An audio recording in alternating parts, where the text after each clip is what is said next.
Berarti kalau misalnya memang Mas Iban belum pernah trading sebelumnya untuk saham itu, berarti kalau misalnya polanya kita nggak ketahui, memang lebih baik dihindari aja gitu ya? Iya, benar, Bu. Oke, siap. Oke, Mas Iban, kita ke pertanyaan berikutnya. Mas Iban, nah ini ada yang nanya nih, Mas Iban kalau mau belajar jadi scalper tuh, kalau ini pertanyaan berapa lama katanya? Kira-kira memakan waktu berapa lama sih kalau mau belajar jadi scalper sampai mahir gitu? Kalau belajar sampai mahir, itu kan setiap orang memang startnya dan kemampuan untuk menangkap pengalaman dan ilmunya itu akan berbeda-beda ya. Jadi nggak bisa disamaratakan. Itu memang tergantung dari diri kita pribadi. Tapi kalau saya kemarin, alhamdulillah, saya latihan 1,5 tahun dan itu bisa ngebentuk pola pikir saya terhadap metode scalping. Saya jadi kenal pergerakan saham-saham yang sedang dinaikkan itu seperti apa, kenal broker-broker yang biasanya beli cepat, jual cepat itu siapa aja, seperti itu. Kalau untuk hal ini nggak bisa disamaratakan setiap orang. Nah, Mas Iban kalau misalnya berarti ya akan beda-beda gitu ya, karena pengalamannya nanti juga beda gitu ya, Mas Iban. Iya benar, Bu. Nah, Mas Iban kalau ngomongin tentang broker tadi ya, yang broker summary Mhm. itu, berarti yang broker yang Mas Iban cari itu, maksudnya dari yang Mas Iban lihat dari sisi broker summary itu memang, jadi apa yang membuat Mas Iban membantu pertimbangan Mas Iban untuk oke, saya mau masuk ke saham ini karena brokernya kenapa nih? Apakah memang justru brokernya broker retail atau memang ada kategori tertentu sih untuk Iya. broker summary itu, Mas Iban? Saya cuma kategorinya hanya menghindari beberapa broker yang memang beli dan jualnya cepat. Biasanya itu kayak baru dinaikin dikit langsung dibanting, itu ada broker yang seperti itu. Dan kalau broker itu masuk di net buy-nya besar, wah saya langsung oh ini dia yang beli, udah nggak usah ikutan gitu. Oh, karena Mas Iban apa kalau misalnya dia polanya adalah trading cepat berarti apa scalping berarti nanti ketika dia beli banyak kemudian nggak lama kemudian dia akan jual gitu ya Mas Iya Iban. benar, Bu.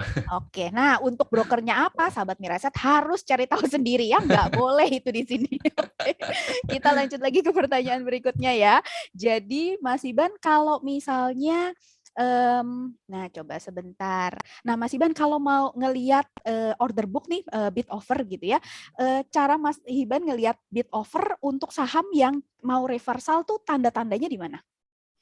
Eh, ini kalau kita berbicaranya saham ARB, itu Mm-mm. biasanya si overnya bakal habis terus-terusan habis, terus dipagerin gitu angka ARB-nya. Itu untuk saham yang ARB terus-menerus.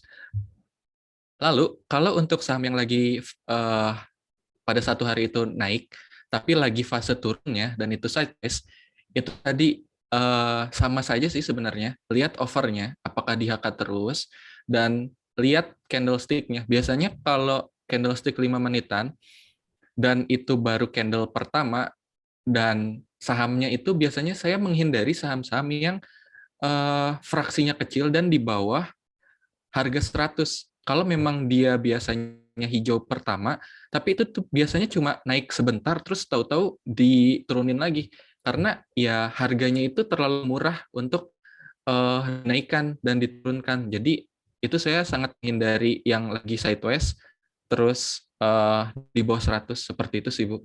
Hmm. Oh, sekalian nih saya nanya. Jadi Mas Iban kalau misalnya dari sisi harga saham nih dari sekitar Mhm. 700-an perusahaan, Mas Iban akan kalau mau scalping itu akan menghindari saham-saham di kategori harga berapa? Biasanya harga 100 ke bawah itu saya menghindari yang memang bid offer-nya kecil. Oh, ha, Misalnya cuma belasan atau 20 ribuan itu kan terlalu mudah untuk dibanting. Nah, digerakkan gitu ya. kalau iya digerakkan. Kalaupun mau masuk, itu sebisa mungkin saya masuknya hanya sedikit, barang cuma 5 sampai 10% modal total modal saya untuk menguji oh ini benar nggak polanya kayak gini, ini benar nggak trading plan saya sesuai dengan saham itu, gitu sih Bu, untuk Kalau mempelajari dari pola aja. Kalau harga sendiri Mas Iban biasanya paling mahal nih untuk scalper ngambil harga berapa? Jadi yang di range berapa Mas Iban? Biasanya yang fraksi 5 Mm-mm. harganya itu 2-3 ribuan sih kemarin, minggu-minggu kemarin. Bahkan waktu Desember lalu, Desember 2020 itu salah satu saham telekomunikasi kan naik tuh dari 2.000 sampai 5 ribuan, sampai fraksi 25-an, itu saya ikutin karena ya itu lagi fase naik. Kembali lagi, kalau memang dia lagi fase naik, ikutin aja. Hmm. Seperti itu sih, Bu. Oke, berarti sebenarnya nggak ada batasannya ya, mau yang di atas 5.000 juga kalau memungkinkan gitu ya bisa ya Mas Iban untuk scalping ya. Iya benar, Bu. Oke, sip.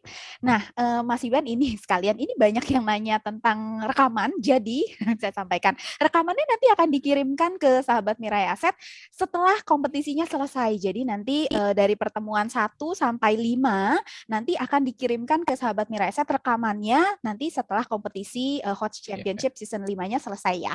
Jadi iya. ditunggu. Oke, kita lanjut lagi Mas Iban ke pertanyaan berikutnya.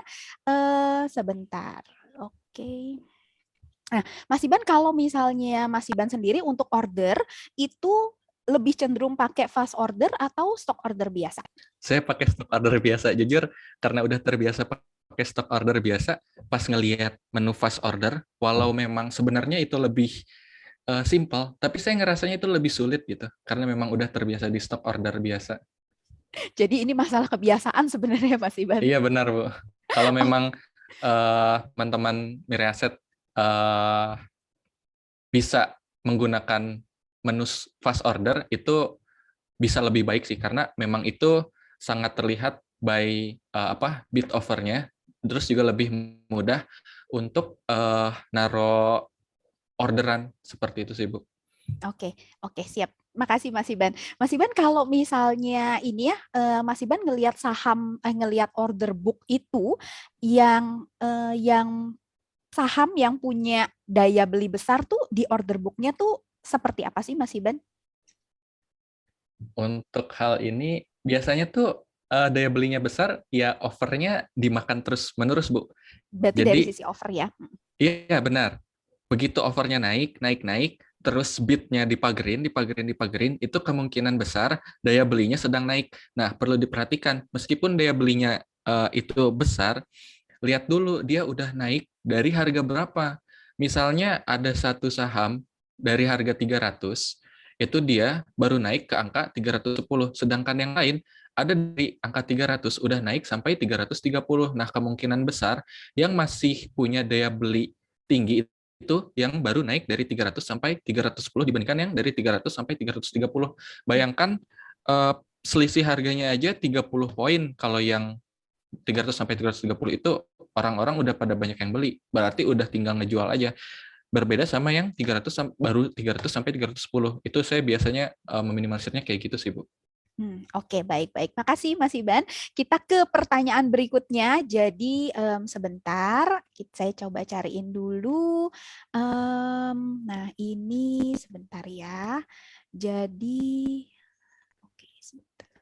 Hmm, Oh iya, Mas Iban, kalau misalnya dari sisi candle, analisa Hmm. teknikal sendiri, itu Mas Iban pakai chartnya, itu chart yang berapa menit durasinya? Kalau ya, kalau untuk scalping sendiri saya ngelihat yang 5 menitan. Mm-mm. Terus, tapi di dalam scalping juga saya nggak serta-merta cuma menggunakan candle 5 menitan, itu saya biasanya menggunakan candle daily juga untuk ngelihat saham ini pergerakannya seperti apa sih secara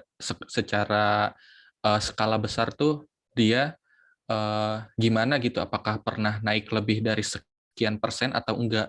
Terus ngelihat kalau hari ini naik lebih dari sekian persen, wah ini udah harus waspada, kurang lebih seperti itu sih, Bu. Oke. Mas Iban, kalau misalnya average down sendiri pada saat scalping tuh menurut Mas Iban itu sah-sah aja atau sebenarnya harus dihindari? Saya menggunakan average down, ya average down itu saat fase naik.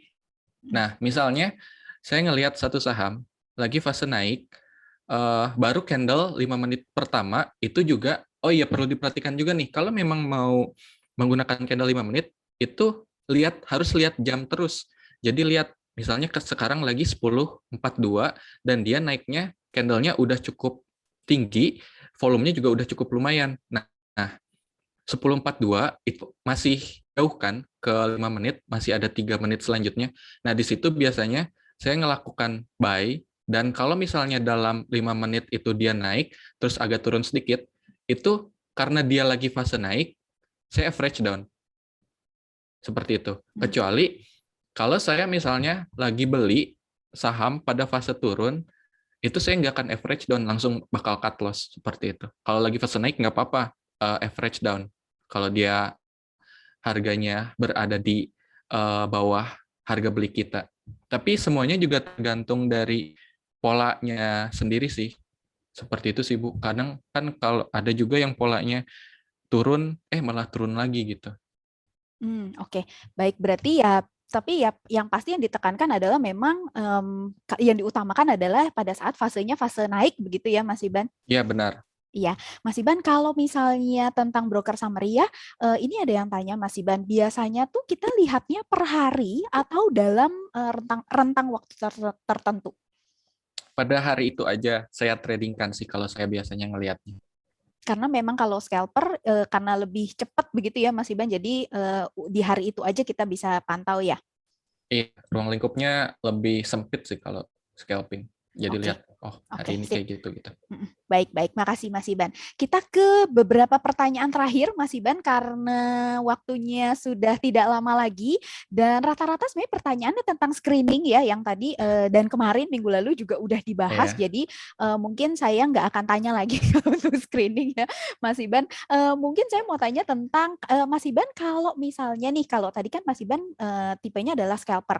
Mas Iban ada nggak sih punya portofolio yang untuk swing atau misalnya untuk investasi? Saya ada, tapi nggak di saham. Saya adanya di reksadana. Berarti lebih Iya, mendiversifikasikan jenisnya gitu ya, Mas Iban? benar Bu. Oke, sip. Nah, oke, kita cari lagi pertanyaannya. Nah, ini sebentar. Nah, katanya nanti boleh dong Mas Iban dibuatin video tradingnya katanya. Iya, Mungkin itu nanti. kemarin sih udah sempat nge-record. Itu juga keingetan kalau kemarin eh, banyak yang suka. Jadi waktu kemarin itu sempat nge-record dan lagi diedit sih. Oke, Insya Allah nanti berarti kalau udah jadi, pengennya diposting di akun Instagram saya. oke, sip. Berarti silakan di-follow nih buat teman-teman sahabat Mirai Aset yang penasaran gimana cara tradingnya Mas Iban ya. Mas Iban, kalau misalnya untuk trading sendiri, selain tadi di jam-jam awal, tentunya di apa kalau menurut Mas Iban yang ramai lagi selain di 9 dan sampai 9.30 tuh di jam berapa Mas Iban? Biasanya jam 11 sampai setengah 2 gitu, pertama sesi 2. Ya setengah 2. Oh, berarti di sesi Setengah 2, kedua, benar. di sesi 2 ya, setengah jam Iya, pertama di iya, sesi kedua gitu ya. iya, Oke. sama jam 11. Di jam 11. Mas Iban, kalau misalnya pemilihan saham nih Mas Iban, kalau lihat dari sisi volatilitas ya, Mas Iban kan mungkin ngelihat top value, top volume begitu ya. Berarti mencari saham yang volatilitasnya sedang tinggi begitu ya. Iya benar Bu.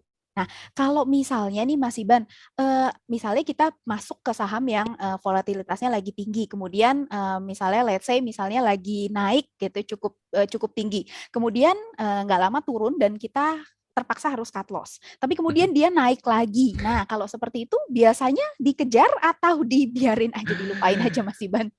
Biasanya kalau saya udah nggak enak eh, trading di saham itu saya hindarin. Tapi kalau misalnya saya ngerasa, oh ini bisa, yang tadi emang lagi Lagi apes aja itu gitu. salah aja, ya lagi apes, lagi salah trading plan-nya nggak sesuai trading plan. Terus dia naik lagi, oh ya udah berarti ini kalau sesuai tadi sih, kalau memang dia lagi pas naik ya udah ikutin aja sebenarnya. Berarti Tergantung ya tergantung mood lagi sih.